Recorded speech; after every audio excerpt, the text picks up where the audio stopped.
L'impact d'un projet industriel sur la ville, en fait, ou la transformation urbaine, en général, c'est plutôt un impact négatif parce que l'industrie, ce sont des nuisances, de la pollution, du bruit. Aujourd'hui, dans la ville,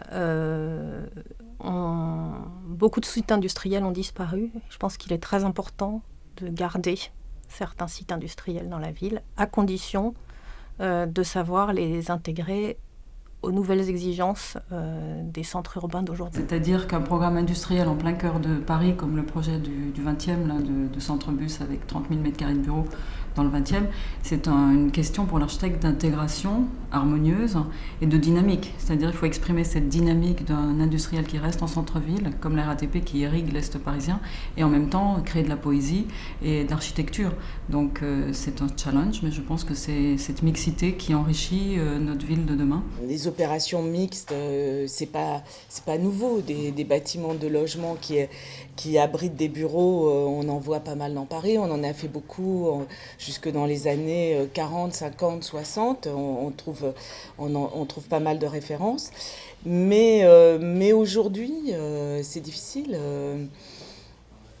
À part Philidor Maraîcher, il y en a très peu. Il y en a quelques-unes dans des actes parisiennes récentes, mais peu. Les bâtiments fonctionnels, qui sont proches donc de bâtiments industriels, ont une longue histoire, relativement longue histoire, parce qu'au XIXe siècle, ces bâtiments, et notamment les bâtiments au service du transport, c'était des bâtiments qui étaient très bien faits, très soigneusement faits, avec des décors, des bâtiments en briques, à pans de fer. Il y avait des ornementations, etc. Il y a une beauté de l'architecture industrielle et partout dans le monde. Parmi les bâtiments qu'on a conçus récemment, l'un des derniers qu'on a livré, qui est l'atelier de la ligne 9 à Boulogne, est salué et par la ville et par les riverains comme quelque chose de très réussi.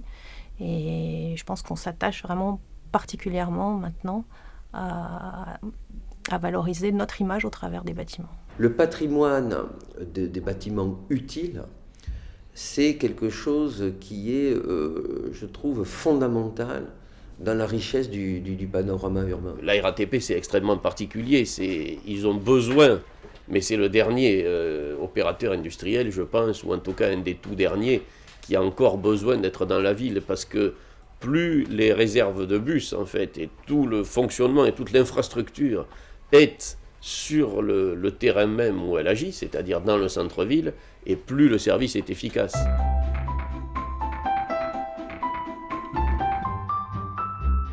Mêler à la fois de l'équipement, à la fois du bureau, du logement social, du logement donc destiné à l'accession, et en fait de réfléchir à cette coexistence. La RATP nous a donné des contraintes très très précises, très complexes, et ensuite la mixité d'usage, puisqu'il fallait installer 30 000 m² de bureau, une crèche, un collège au-dessus de la dalle, du parking et de l'atelier. La RATP a certainement un modèle architectural assez rare, dans le sens où la position de ces équipements industriels en centre-ville lui impose, alors c'est aussi un choix, mais c'est à la fois un choix et une nécessité, lui impose de mixer les fonctions et du coup de concentrer dans un même espace et de façon cohérente des fonctions qui sont complètement différentes. On peut avoir effectivement un atelier industriel de maintenance des trains avec une crèche, avec des logements, avec un centre sportif. Et c'est cet exercice de mixité des fonctions et d'intégration des différentes fonctions qui fait que effectivement c'est un modèle sans doute très rare. Pour nous, en tant qu'architecte, il est clair que de travailler avec un opérateur comme la RATP, d'une part parce qu'il est public, d'autre part parce que je suis obligé de dire qu'il est qualitatif, pour nous c'est évidemment la possibilité de faire une architecture de meilleure qualité. C'est très, très clair. Mais je crois que les bâtiments dans la ville d'un grand opérateur au service du public sont par définition des bâtiments qui sont voués à l'exemplarité.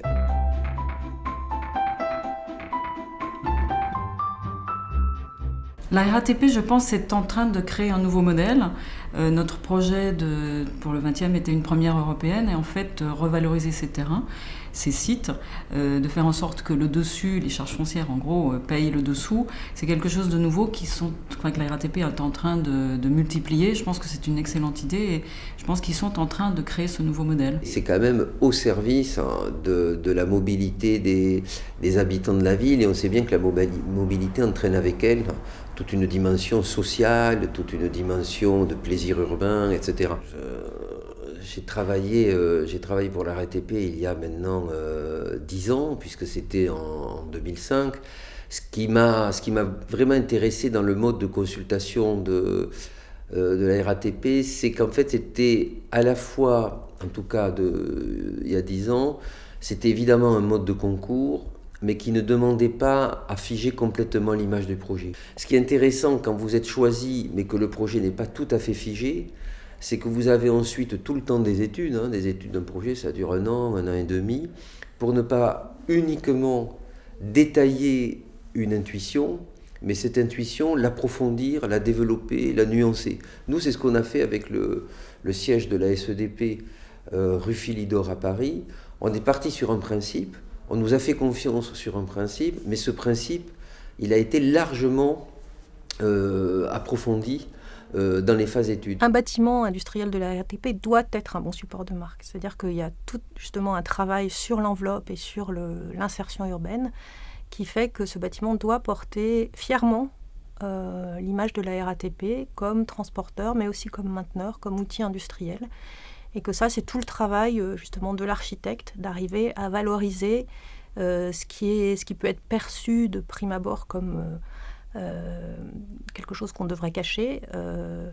On arrive souvent à avoir des ateliers qui sont très bien perçus par les riverains, par la ville, par les exploitants eux-mêmes, parce qu'on leur donne une qualité architecturale, une qualité de paysagère, une qualité dans le développement durable aussi. Maintenant, on tient compte de tous ces facteurs pour que nos bâtiments soient des porteurs fiers de l'image de la RATP. La RATP est une entreprise de service public, donc il y a service, il y a public, voilà. Donc l'architecture, pour moi, n'est pas une affaire de forme. L'architecture, elle exprime des usages, elle exprime une culture, elle exprime une utilité. Donc service et public, c'est de très jolis mots et mots importants. Donc je crois que l'architecture ne peut être qu'à la hauteur de ses ambitions finalement de générosité pour les habitants de la ville.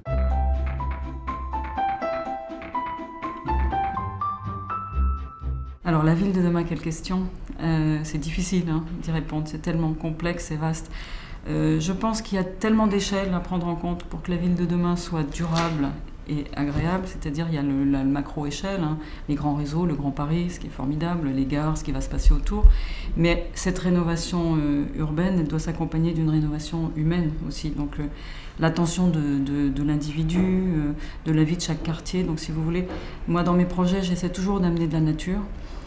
Faire un mixte entre la nature et la culture, en fait, la grande modernité et l'élément naturel. Et je pense que c'est d'actualité avec la COP21. Sauvons la planète, sauvons aussi l'humain pour nos enfants. Mais c'est cet équilibre. On n'a pas juste l'énergie, qualité énergétique, qualité environnementale, c'est une qualité globale, architecturale, urbaine. Donc je pense qu'il y a toutes ces échelles à prendre en compte avec sensibilité, acupuncture, si je puis dire, par réseau. Et donc c'est un ensemble très complexe et je pense qu'il faut retourner un petit peu vers l'homme et la nature pour se sortir un petit peu des choses trop normées et abstraites pour toucher un petit peu terre avec ce que c'est que la ville. Rassembler les différentes populations, rassembler les différents usages, arrêter de vouloir mettre au loin ce qu'on ne veut pas voir, mais plutôt rendre visible et acceptable l'ensemble des activités qui la composent. Et du coup, une ville mixte, mélangée, adaptée à tous ses usages et fière de ce qu'elle est. Donc la façon dont on travaille sur la ville, et je pense que de plus en plus de gens vont travailler sur la ville, c'est de réintroduire le subjectif dans la perception de la ville et de se dire finalement, quand je me déplace, qu'est-ce que je ressens, qu'est-ce que je vois, qu'est-ce que je sens, et c'est sur ça qu'il faut travailler aujourd'hui. Donc ne pas partir de grands master plans, mais de partir d'unités urbaines certainement plus petites, qui sont des voisinages, qui sont ce qu'on pourrait appeler des quartiers, qui sont des distances que je peux parcourir à pied, ou qui sont des lieux parfois séparés par des grandes distances, mais que je vais franchir en métro ou en bus ou en voiture, etc. Et de mieux réfléchir sur un urbanisme d'atmosphère.